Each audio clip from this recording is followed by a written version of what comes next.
Economically بھی almost کرپلڈ ہوا ہے، بے بس ہوا ہے. تو شاید وہ سمجھتے ہیں کہ اس طرح کا کر کے آپریشن تو پاکستان کو مجبور کیا جائے، بے بس کیا جائے اور اہداف حاصل کیے جائیں. ہندوستان کے کیا اہداف ہیں؟ میں نہیں سمجھتا کہ وہ ہندوستان جو ہے وہ قبضہ کرنا چاہتا ہے پاکستان کے اوپر. البتہ ہندوستان جو ہے وہ میرے خیال میں پاکستان کو ڈس انٹیگریٹ کرنا چاہتا ہے. ہندوستان کی یہ خواہش ہے کہ بلوچستان پاکستان سے الگ ہو جائے، فاٹاز کے ایریا جو ہے کچھ وہ الگ ہو جائیں، افغانستان کے ساتھ مل جائیں یا الگ ہو جائیں، اور کشمیر، آزاد کشمیر کے حصے کو بھی وہ کوشش کرے گا کہ وہ اپنے کنٹرول میں لے رہے. یہ ہندوستان کے جو ہے اہداف ہیں، یہ ان کی پلاننگ ہے اور اس پلاننگ کے اوپر کام کر رہے ہیں. لیکن بدقسمتی سے ان نوئنگلی اپنی بیوقوفیوں کی وجہ سے، اپنی عقل کی وجہ سے، عقل تو نہیں آپ کہہ سکتے، بیوقوفیوں کی وجہ سے پاکستانی حکمرانوں نے ایسے حالات پیدا کر دیے ہیں کہ دشمن حالات کا فائدہ اٹھا سکے. بالکل اسی طرح جس طرح بنگلہ دیش کے اندر جس طرح ہم نے بنگال کے لوگوں کو ٹریٹ کیا تھا اور جس طرح ہم نے فوج بھیجی اور دھمکیاں، اپنے لوگوں کو دھمکیاں سنائی، اور ساتھ ہندوستان اندر ہی اندر سے کام کر رہا تھا، اور آخر میں آپ نے دیکھا کہ دنیا کی تاریخ میں اتنی بڑی فوج کو سرنڈر کرنا پڑا. کتنا شرمناک اور افسوسناک وہ دن تھا، وہ لمحات تھے جو تاریخ کبھی نہیں بھولے گی. تو لہٰذا میں سمجھتا ہوں کہ یہ جو واقعہ ہے، یہ میرے خیال میں، میرے انالیسس کے مطابق بالکل را نے کیا ہے. لیکن میں بری الذمہ اپنے لوگوں کو نہیں دیتا، کیونکہ یہ بھی بیوقوف لوگ ہیں.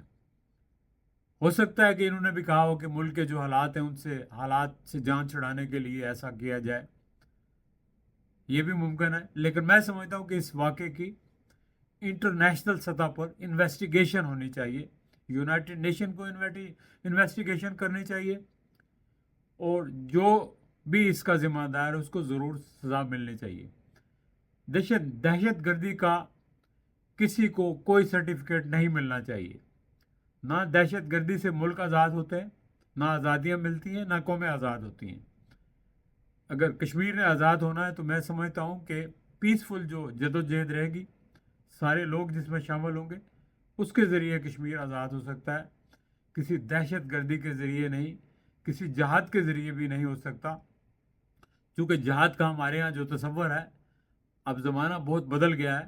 اب جہاد کے لیے آپ کو جو اکوپمنٹ چاہیے، جو ریسورسز چاہیے، وہ آپ کے پاس نہیں ہیں، وہ کشمیر کے لوگوں کے پاس نہیں ہیں، اور نہ ہی ان کو کوئی دینے کے لیے تیار ہے. ایون نہ پاکستان دے گا، نہ چائنا دے گا، نہ کوئی اور دے گا. تو پھر جہاد تو نہیں ہو سکے گا. آپ پیسفل اسٹرگل کے ذریعے، پولیٹیکلی، ڈپلومیٹیکلی آپ ہندوستان کو بے بس کر سکتے ہیں اور کشمیر کو آزاد کرا سکتے ہیں.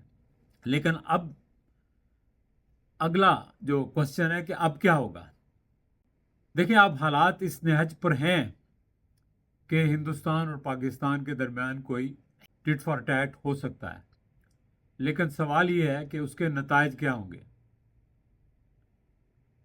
بھارت شاید یہ سمجھ رہا ہے کہ چونکہ پاکستان اس وقت اکنامکلی جو ہے وہ کرپلڈ ہے، عوام فوج کے ساتھ نہیں ہے، پاکستان کے اندر بہت ساری تحریکیں ہیں، اور یہ زبردست موقع ہے کہ ڈپلومیٹیکلی بھی انڈیا کا ہر جگہ انفلوئنس ہے اور پاکستان کو کوئی گھاس نہیں ڈالتا، تو یہ اچھا موقع ہے کہ وہ پاکستان پہ وار کرے.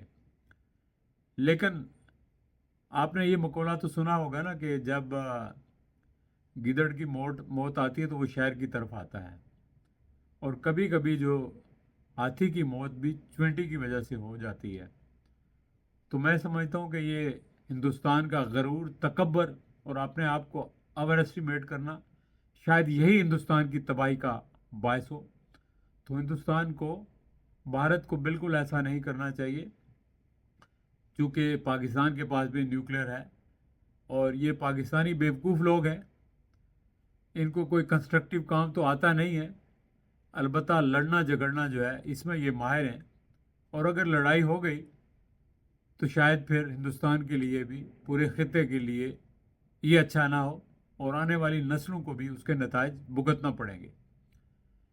لہٰذا ضروری ہے کہ اس وقت نریندر مودی جو ہے اپنی تمام تر جو ہے مالی وسائل کے باوجود، ڈپلومیٹک سپورٹ کے باوجود، اور اپنی خوشحالی کے باوجود، اور اپنی حکومت کی جو کارکردگی ہے یا پاپولیرٹی ہے یا جو ان کی مضبوطی ہے حکومت کی، اس کے باوجود ان کو ہوش کے ناخن لینا چاہیے اور کوئی بھی ایسا طریقہ کار اختیار نہیں کرنا چاہیے کہ جس سے دونوں ملک جو ہے وہ جنگ کی طرف جائیں، ورنہ اگر جنگ ہوگی تو بچے گا کچھ بھی نہیں۔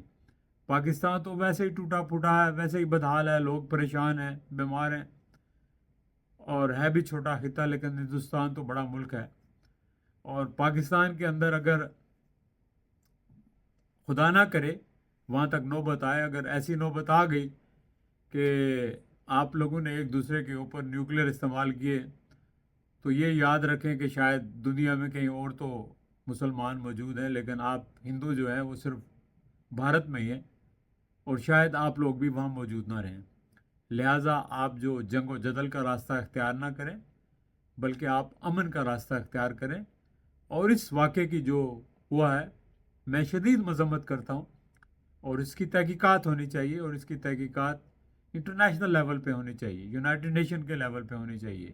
کسی ملک کو یہ حق نہیں پہنچتا کہ وہ دوسرے ملکوں کے خلاف پراکسی وار شروع کرے، اور میں تو یہ کہتا ہوں کہ یونائٹڈ نیشنز کو اپنے ہاں جو ٹیررزم ہے اس کی ایلیمینیشن اس کو ایلیمینیٹ کرنے کے لیے، ختم کرنے کے لیے ایک فورس بنانی چاہیے کہ دنیا میں جہاں بھی ٹیررزم ہو، چاہے وہ اسٹیٹ ٹیررزم ہو یا پرائیویٹ ملیشیا کے ذریعے ٹیررزم ہو، وہ ٹیررزم نہیں ہونا چاہیے۔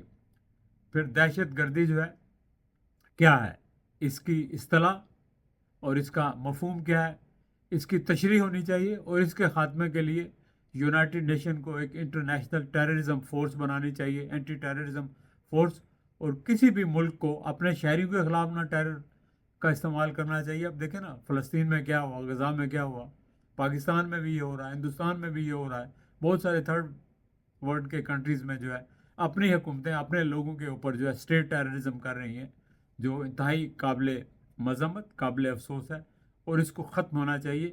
اور یونائٹڈ نیشن کی ذمہ داری ہے، وہ اگر ایک انٹرنیشنل آرگنائزیشن ہے تو وہ کم از کم جنگیں نہیں روک سکتی، تو یہ تو کر سکے نا کہ جو ٹیررزم ہو رہا ہے جن ملکوں میں، وہ نہیں ہونا چاہیے، اس کی کوئی رپورٹس بنائے، اس کی کوئی سرویلنس کرے، تو اس ادارے کو بامقصد بنانا چاہیے، ورنہ لیگ آف نیشنز کی طرح اس کی افادیت بھی ختم ہو جائے گی، اور پھر دنیا میں اسی کا رول ہوگا جس کے پاس طاقت ہوگی۔ جب طاقت ہی فیصلہ کرے گی تو پھر ظاہر ہے ہر آدمی طاقت لینے کے لیے ایک دوسرے کا جو ہے وہ کلا کما کرنے کی کوشش کرے گا، اور دنیا پھر بدامنی اور بے سکونی کا شکار ہو جائے گی، اور جو سفر صدیوں میں ہم نے طے کیا ہے وہ شاید ہم چند سالوں میں جو ہے اس سارے سفر کو ہم پیچھے لے جائیں، اور پھر اس تباہی کے دور میں، اس جو ہے جو بلیک آؤٹ کا دور تھا، سیاہ دور تھا انسانیت کا، ہم اس میں چلے جائیں۔